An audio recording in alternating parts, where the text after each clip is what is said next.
इतनी सी वैली है, 4 किलोमीटर लंबी है, 1.5 किलोमीटर चौड़ी है और चारों तरफ से ग्रीन। डोगरा प्रिंसिपलिटीज में Bhadarwah was one of the kingdoms, principality थी और इसके 8 किले थे।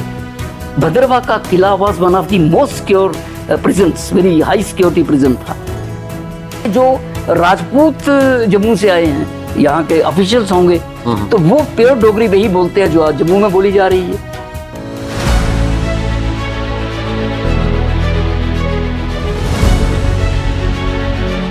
हम आज बात करेंगे धर्मकांड डोगरा साहिब से।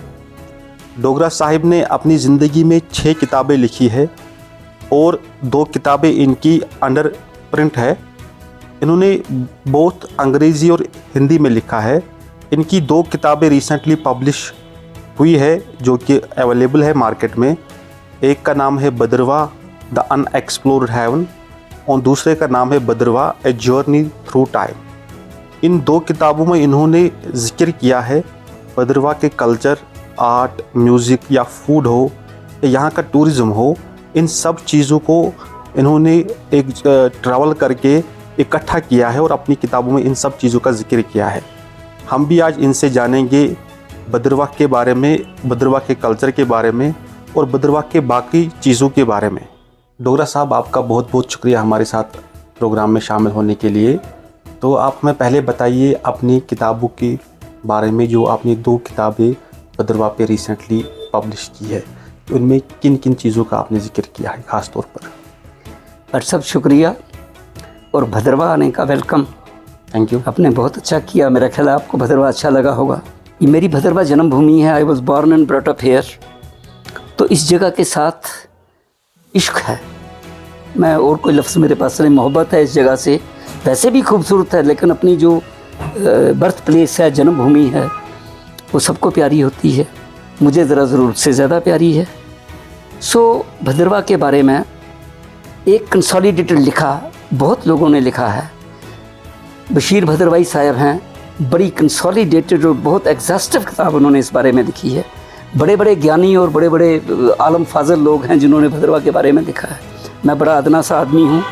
मेरी सिर्फ ये कंसेप्ट थी कि मैं एक कंसोलिडेटेड भद्रवा की हिस्ट्री, भद्रवा का कल्चर, भद्रवा का टूरिज़्म, इसके बारे में, क्योंकि अभी ये उभर रहा है टूरिज़्म मैप में। बहुत थोड़ी देर हुई जब भद्रवा का नाम आया है, तो लोगों को भद्रवा के साथ इंट्रोड्यूस करने के लिए मैंने ये किताबें लिखी। तो आप मुझे बताइए कि आपने अपना होम टाउन के बारे में ही लिखना क्यों जायज़ समझा? मैं सबसे ज़्यादा इसे जानता हूँ और मैंने आपको बोला कि मुझे भद्रवा से इश्क है। मुझे भद्रवा, मतलब आप सोचिए कि मेरी रगों में खून के साथ भद्रवा भी बहता है। मैं कभी भी कुछ होता है तो कैमरा, हालांकि I am settled in Bangalore and Bangalore is a very beautiful और क्लाइमेटिकली, मैं भद्रवा से जाता ही कभी नहीं। तो मुझे हेल्थ प्रॉब्लम है, थोड़ी सी ब्रोंकाइटिस हो जाता है सर्दियों में, एलर्जी हो जाती है। That's why I have to go to a place which is I mean climatically suitable, otherwise I would have stayed here. Bhadarwah रंग बदलता सर। भद्रवा सर्दियों में सफ़ेद हो जाएगा। धान के खेत लगे हैं, अब कम हो रहे हैं, लेकिन अभी आजकल आप देखिए तो ग्रीन ही ग्रीन है, लाइट ग्रीन है, क्योंकि अभी उसमें ट्रांसप्लांटेशन हुई है।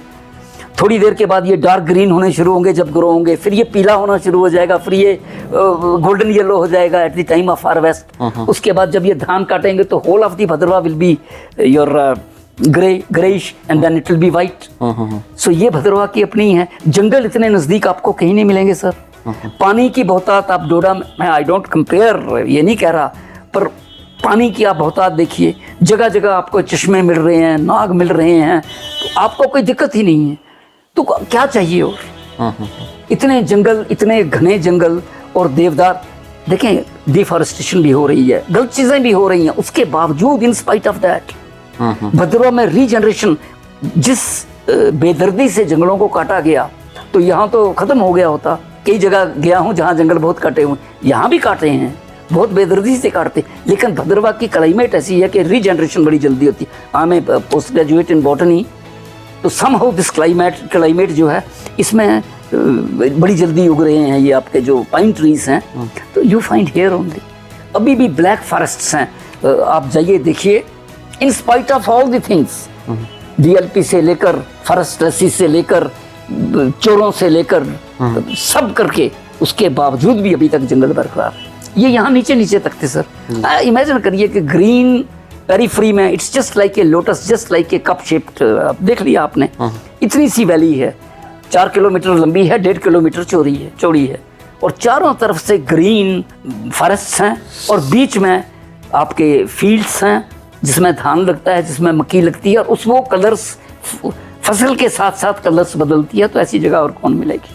अच्छा, आप हमें बताइए कि भद्रवाह के अगर यहाँ की फार्मिंग की बात करेंगे, यहाँ का लैंड है, आपने मतलब यहाँ के मतलब बुक के लिए तो आपने किया होगा हर जगह ट्रैवल, या आप यहाँ के रहने वाले भी है, तो यहाँ का लैंड किस फार्मिंग के लिए सूटेबल है? यहाँ पर कौन कौन से फार्मिंग मतलब उगते हैं? राइस है, सेब है, जैसे कश्मीर की बात करें वहाँ सेब ज़्यादा, तो यहाँ क्या है? देखिए भद्रवाह में जहाँ पानी है, अच्छा एक और चीज़ आपको बताऊँ, हमारी एक पुराना एक सिस्टम है पानी का, इरिगेशन का, इंडिजिनस सिस्टम, और that is attributed two thousands of years, Nag related करते हैं उसे चला सिस्टम कहते हैं, चला। तो वो एक जगह आप पानी लगाते हैं तो वो टेरेस्ड फील्ड्स में सब जगह डिस्ट्रीब्यूट होकर जा रहा है। तो जहाँ जहाँ तो पानी तो बहुत है, तो वहाँ तो आपके धान लग रहा है, आप देखिए यहाँ पूरा धान है। और जहाँ स्लोप्स हैं या जहाँ ऊपर बारिश नहीं कम होती है, क्योंकि है तो मॉनसून फेड ही ना, पहाड़ों में तो कहाँ है, तो वहाँ मक्की लगाई जाती है। फिर भद्रवाह की खास जगह हैं, अभी उसको GI टैग भी मिल गया, राजमाश भद्रवाह के, कहीं भी आप चले जाइए भद्रवाह के राजमाश बड़े मशहूर हैं। बेसिकली भद्रवाह का एक एरिया था चिंता एरिया और ये कंसर एरिया। अच्छा। इनके राजमाश बहुत कमाल, इतना दाना, सीड्स ही खत्म हो रहे हैं क्योंकि लोगों को चाहिए मास प्रोडक्शन। तो सर इतना दाना होता है तो वो जब फूलता है तो लाल हो जाता है और इतना बड़ा बन जाता है, और मेरा ख्याल है सीटी लगाने की भी जरूरत नहीं पड़ती, एक बार उबाल। सो दैट अब उसे GI टैग भी मिला, भद्रवाही राजमा। अब वो राजमाश जम्मू से आते हैं तो भद्रवाह के नाम पर बिकते हैं। अच्छा। तो यहाँ राजमाश बहुत अच्छे होते थे। आजकल ये जो हमारे मिनिस्टर हैं PMO में, उन्होंने इसको लेवेंडर का आजकल वो किया हो, तो लोग लेवेंडर भी लगा रहे हैं। बाकी फ्रूट सर, भद्रवाह का आलू बहुत मीठा है, भद्रवाह की मूली बहुत मीठी है। कंसर एक जगह कंसर की मूली मशहूर हुआ करती थी, वो लंबी मूली नहीं होती है। अच्छा। शलगम की शक्ल की मूली होती है, तो वो कंसर की मूली, तो मीठी मूली होती है। So there are so many. आलू है यहाँ का, दी पोटैटो, वो अपने आप में मीठा है। हम यहाँ मतलब जब लेते हैं तो रेट में भी ज्यादा हम कहते हैं देसी चीज दे दो, देसी माँ की दाल दे दो, माश की दाल। सो देसी चीजें जो है, even it is in Kashmir also, हालांकि उसकी प्रोडक्शन कम है। सर यहाँ अमरी सेब, आपने इसकी बात की, फ्रूट्स की बात की, अमरी सेब हुआ करता था, कितने 10 किस्म के सेब थे यहाँ, उनका अब नाम निशान नहीं है। अच्छा। यहाँ खातनी थी, कद्दूसर था, आपके भी वैसे ही थे, छोटी छोटी तरेलें थी। अब एक डिलीशियस आ गया, क्योंकि अमरी एक बार लगाया तो अमरी ने आपको तीसरे साल फसल देनी है, तो 100-150 दाना आपकी दरख्त में लगेगा। दरख्त इतनी जगह, लोगों में सब्र तो है नहीं, they want now it should be commercial. वो अमरी सेब जो हम घर में कमरे में, आप भी देखिए कि कमरे में एक रखा हो तो खुशबू होती थी। अच्छा। हम जुलाई महीने तक वो टिके रहते थे, अलमारी में डालकर रखे हैं तो जुलाई महीने तक वो टिके रहते थे, थिक स्किन्ड एंड, और वो जैसे जैसे सर्दी होती है they used to get dehydrated and वो कंसंट्रेशन शुगर की ज़्यादा हो जाती थी और मीठे हो जाते थे। तो भद्रवाह मतलब आप यू नेम कि भद्रवाह में कौन सी नेमत जो अमृत है, जो माना है, जो वो यहाँ है। अच्छा, आप हमें बताइए कि यहाँ एक अनएक्सप्लोर्ड हेवन आपने कहा है, तो यहाँ पर जितने भी टूरिस्ट प्लेस है तो आप उनके बारे में थोड़ा सा जिक्र कीजिए कि यहाँ पर कौन कौन सी टूरिस्ट प्लेस है जहाँ पर लोग जा सकते हैं, घूम सकते हैं, और उनके नाम भी हमें बताइए कि जो आपके हिसाब से बहुत ही खूबसूरत है, अट्रैक्टिंग है for tourist and for locals as well. Right sir, मैंने अपनी किताब में यही जिक्र किया कि भद्रवाह ऐसी जगह है कि आप कहीं भी चले जाइए, आप यहाँ से चलिए खेतों की मुडेरों पर चलते चलते नीचे उतरिए, नीरू दरिया बह रहा है, आप अपने पाँव किसी भी पत्थर पर बैठ जाइए, जहाँ पानी है, दरिया है, पत्थर है, वो दरख्त लगे हैं, तो खूबसूरत जगह है सर। किसी भी जगह, any point you go, high altitude meadows है, हिमालयन मीडोज जैसे गुलमर्ग है, सोनमर्ग है, वैसे ही भद्रवाह में भी there are so many meadows. Seoj Dhar है, ये धार कहा जाता है इसे। धार मीन्स धार मतलब पहाड़ी के ऊपर का, तो दैट प्लेन एरिया तो स्योज है, दैट्स ए वेरी गुड मीडो। उसके बाद आपकी पदरी है, इट्स ए वेरी गुड मीडो। पदरी के साथ हालांकि वो इलाका भलेस में जाता है, भाल पदरी है। सर सतलड़ है, ये इस एरिया में है। इस तरफ जाइए आप, जाई चिंता वैली है, उसके बाद आपके जाई वैली है, दे आर ऑल मीडोज। इसके ऊपर आप जाइए तो there is Jantroon Dhar, there is Suwar Dhar, there is Rehosra Dhar. तो आपको धारें हैं जहां बिल्कुल लश ग्रीन मीडोज हैं।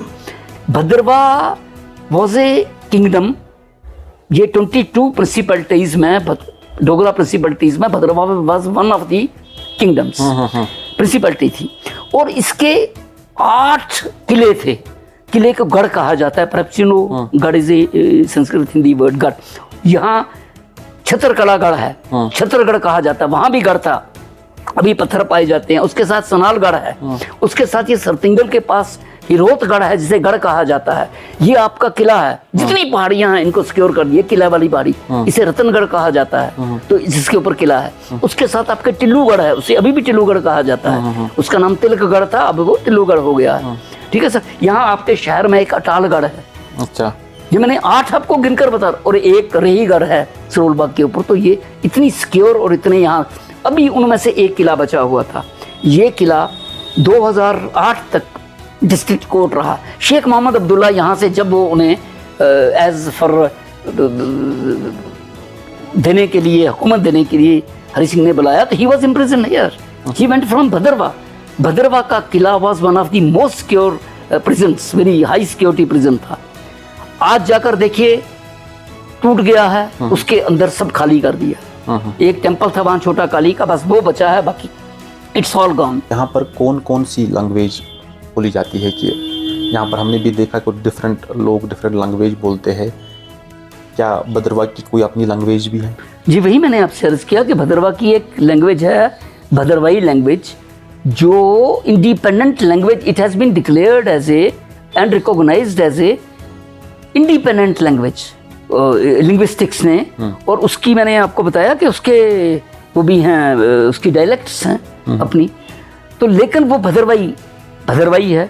कश्मीरी लोग कश्मीरी बोलते हैं, जो डोगरा से आई मीन जम्मू एरिया से आए हुए हैं वो डोगरा बोलते हैं। वो भी 2 किस्म की है, एक महाजन्स हैं जो हिमाचली और डोगरी मिली जुली बोलते हैं। और इसमें से जो राजपूत जम्मू से आए हैं, यहाँ जब महाराजा का राज था तो जम्मू से भी तो लोग आए and they got settled here. The Rajputs they were यहाँ के ऑफिशियल्स होंगे, तो वो प्योर डोगरी वही बोलते हैं जो आज जम्मू में बोली जा रही है। हमारी जो यहाँ की बिजनेस कम्युनिटी है, उनकी जो डोगरी है that is a mix of Dogri and Himachali. अच्छा, फिर गद्दियों की एक अपनी लैंग्वेज है। सो मैंने आपसे अर्ज किया कि वी आर मल्टीलिंगुअल, और चूंकि इंटरेक्शन बड़ी है आपस में, इसलिए तकरीबन हर बंदा यहाँ का बहुत सी ज़बानें जानता है। वो पंजाबी भी बोलता है, वो हिंदी भी बोलता है, वो डोगरी भी बोलता है, भद्रवाई भी बोलता है, कश्मीरी भी बोलता है। तो अगर हम भद्रवा, आपने बोला तो है भी वाकई में एक टूरिस्ट प्लेस बहुत अच्छी है। आपने अपनी किताब में कहा है कि अनएक्सप्लोर्ड है, लेकिन अभी जी अगर यहाँ के सीज़न की बात करेंगे कि यहाँ का विंटर कैसे रहता है, सेम जैसे कश्मीर में बर्फबारी होती है, तो यहाँ का समर कैसे रहता है, तो एक अच्छा अट्रैक्शन क्या रहेगा एक टूरिस्ट को आने के लिए समर में, या कौन सा पर्टिकुलर मंथ आपको लग रहा है कि अच्छी मेरा फेवरेट जो है, माई फेवरेट, हर आदमी का अपना, किसी को गर्मी अच्छी लगती है, किसी को सर्दी अच्छी लगती है, पर मेरा फेवरेट सीज़न जो है सितंबर है, एंडिंग सितंबर। और उसके रीजंस हैं कि एक तो उस वक्त फसल पकी होती है, तो इतना कमाल का कंट्रास्ट आता है, बिकॉज मैं फोटोग्राफी भी करता हूँ, तो मुझे वो कलर्स जो है ना कि एक तरफ गोल्डन येलो आ रहा है, फसल पकी हुई, आप भी देखिए कश्मीर में भी ऐसा ही है, तो गोल्डन येलो, और जो उसका कंट्रास्ट है चारों तरफ से वो ग्रीन है। So number 1। नंबर 2, सितंबर में you get all types of fruits, आपके बगुगोशा, आपका नाशपाती, आड़ू, सेब भी आना शुरू हो जाता है। सो यू गेट, खीरा है यहाँ का, बहुत मीठा खीरा होता है। So there are so many fruits जो उस सीजन में आपको पके हुए मिलते हैं।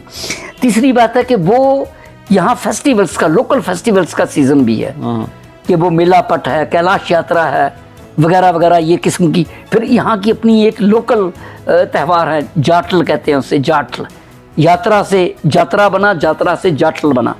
तो यहाँ जाटल इनके अपने लोकल त्यौहार हैं, तो सारे लोग यहाँ तब आते हैं। तो it's a beautiful to me, it's my personal. बाकी तो हर सीज़न यहाँ का, जैसे मैंने आपको बताया कि रंग बदलता है, ये कपड़े बदलती है भद्रवा की खूबसूरत वादी, रंग बरंगे कपड़े बदलती है हर सीज़न के साथ। आप हमें बताइए कि भद्रवा का अगर देखा जाए तो यहाँ से बहुत सारी अच्छी शख्सियात भी पैदा हुए हैं, चाहे शायरी में हो, चाहे सिंगिंग में हो, चाहे कश्मीरी गायकी हो या और कोई गायकी हो। तो यहाँ भद्रवा ने एक अच्छी पर्सनैलिटीज़ के, इसका आपने शायद किताब में जिक्र भी किया होगा। तो आप हमें बताइए कि यहाँ पर भद्रवा की कौन सी ऐसी पर्सनैलिटी है जो जिसको आप जानते हो और जिन्होंने बहुत अच्छा अच्छे से काम किए हैं और अच्छा दिया है सोसाइटी को। Bhadarwah sir from the very beginning Bhadarwah जो रहा है, हाँ एक और चीज़ के ये एजुकेशन में बहुत आगे रहा। 1895 because it was the personal Jagir of Amar Singh, Raja Amar Singh, the father of Hari Singh. Perhaps you आपके लिए नई बात होगी। तो जब यहाँ राजा प्रताप सिंह था, उसके भाई प्रताप सिंह का छोटा भाई अमर सिंह हुए करते थे। प्रताप सिंह तो महाराजा बन गया, तो अमर सिंह को कमांडर इन चीफ बना दिया और उसको ये पर्सनल जागीर दे दी भद्रवा की। इट वॉज हिज, यानी इसका जो रेवेन्यू आता था, it use to go to the pocket of Amar Singh itself. And Amar Singh was the father of Hari Singh, जो क्योंकि प्रताप सिंह का अपना लड़का कोई नहीं था, तो Hari Singh that he was the Prince, he was the future king. तो इसलिए भद्रवा को पैम्पर बहुत किया गया पहले। अभी लोग दुखी भी इसीलिए हैं कि आफ्टर 47 ये एकदम निगलेक्ट हो गया, लेकिन उसके पहले it was it had very great importance. कैसे? पहला स्कूल जो था इस एरिया में, पूरे एरिया में, प्राइमरी स्कूल भद्रवा में पहली बार 1893 में स्कूल आया। उसके बाद हरि सिंह का यहाँ चक्कर लगा, तो जब वो यहाँ पर आए उनसे भी लोगों ने स्कूल मांगे। तो यहाँ एजुकेशन का सबसे पहला college outside Jammu Kashmir, Jammu and Srinagar Bhadarwah में बना है।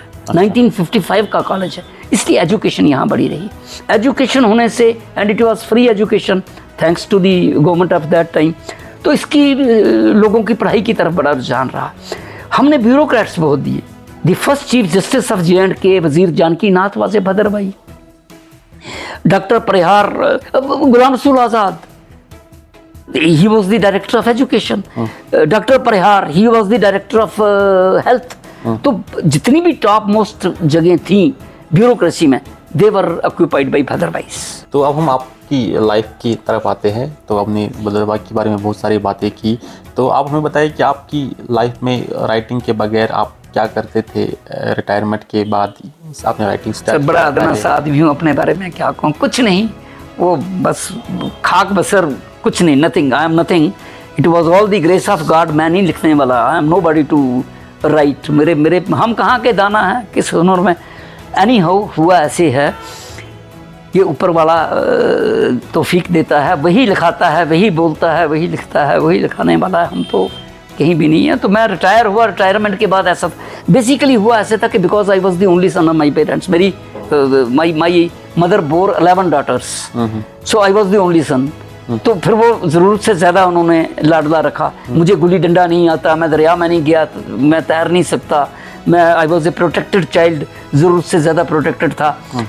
तो रिटायरमेंट के बाद मैंने अपने जितने अरमान थे वो पूरे किए। सो आई बिकेम ए बैक पैकर। मैंने वो रिस्क लेना, क्योंकि वो रिस्क टेकिंग एबिलिटी ख़त्म हो गई थी बिकॉज ऑफ माई अपब्रिंगिंग। तो सर वो मैंने पिट्ठू लिया, बैकपैक लिया, and I different countries, so many countries चले जाना without any pre bookings, without any किसी के हाँ नेट से पूरी इंफॉर्मेशन लेकर कंप्लीट। अगर मैं 1 महीना कहीं रहता था तो 2 महीने उसकी पहले प्रिपरेशन करता था पढ़कर, and then I would make notes and I knew every place कि मैंने कहाँ जाना है, कैसे जाना है, क्या करना है। So I went to so many countries. वो मैंने किया, घूमा, कैमरे ले लिए, मैं फोटोग्राफ करता रहा। मैं फेसबुक में और तो नहीं, क्योंकि बड़ा वास्ट है, सोचा कि बार ब्लॉगिंग स्टार्ट, फिर मैं किताबों के मगर पढ़ गया। तो ये मैंने फोटोग्राफी करता हूँ। तो बस वो jack of all trades master of none जी, ऐसे ही है। वक्त काटा बस। काम तो आपने बैंक में किया है?